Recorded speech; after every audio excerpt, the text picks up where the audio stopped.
Hello and welcome back to another Whiskey review with me, the Whiskey Novice. Thank you for joining me. We're here in Bonnie, Scotland, in the heart of Speyside with the Speyburn 15-year-old. Yeah, we are. This one here, as I said, 15 years old, non-chill filtered, no colour added, owned by Inverhouse. This has been chatted about for quite a long time. There's a lot of people raved and ranted about the Speyburn 15. I'm a little late to the party, but we're here now, so let's get stuck in, shall we? It is rich, chewy, fruity. This is a very rich whiskey. Ex-bourbon, ex-Spanish oak.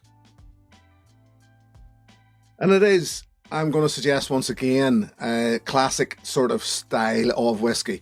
Not necessarily what I would consider a classic Speyside, in that there are not an awful lot of those more floral, fruity, honeycomb, honey notes. Well, honey. There is actually, I would say there's probably honey and spades here actually, but not, this is no lightweight, put it like that. 46%, as I mentioned, non-chill filtered, no colour added, no messing about, good old fashioned, maybe hints of date or some of those richer but dried stone fruits, and as I said, like date, maybe even prune. But nice, lovely. Fruit, down the fruit path, not fresh, clean fruit, drier fruit. Definitely. Pleasant. Very enjoyable.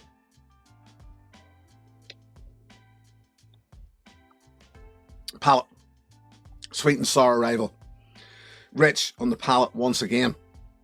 Chewy once, it's chewy on the palate. The nose suggested chewy.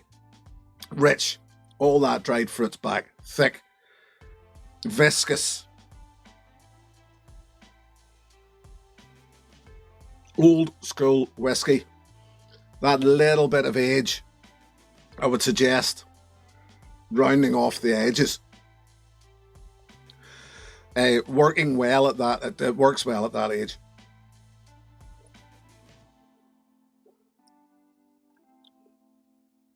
It is rich. It's full-bodied. It keeps on sort of giving. It's good, it's good, it's good. Not so fussed on the finish. Finish is a little sharp, dry, hot, it would even suggest. Works all right, but just as I said, that finish just tails off a little for me. Add a drop of water to this. It brings on a bit of that body in the nose. It rounds off those edges a little more that age has done. So finish doesn't change an awful lot, and it lets down a whiskey which has potential to be an awful lot better, but I can see why people like it a lot. 60 to 70 pounds a bottle, not bad for a 15-year-old. Nice, but not necessarily my cup of tea. Would I replace it? No, I don't think I will, because it's nice, but it's just not, it's not really my thing for that sort of money. So there.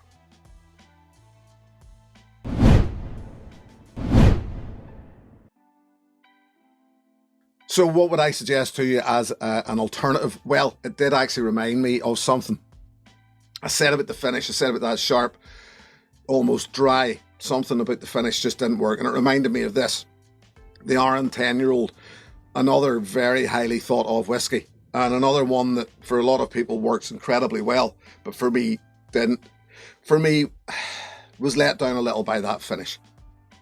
So the same I can say about the Speyburn 15 as I said about the un-10-year-old. A great whiskey, falling into the right price range. The un-10-year-old, very affordable, very good whiskey for its price. The Speyburn 15, around the price that it should be for a 15-year-old malt. As a matter of fact, probably a good price for a 15-year-old malt.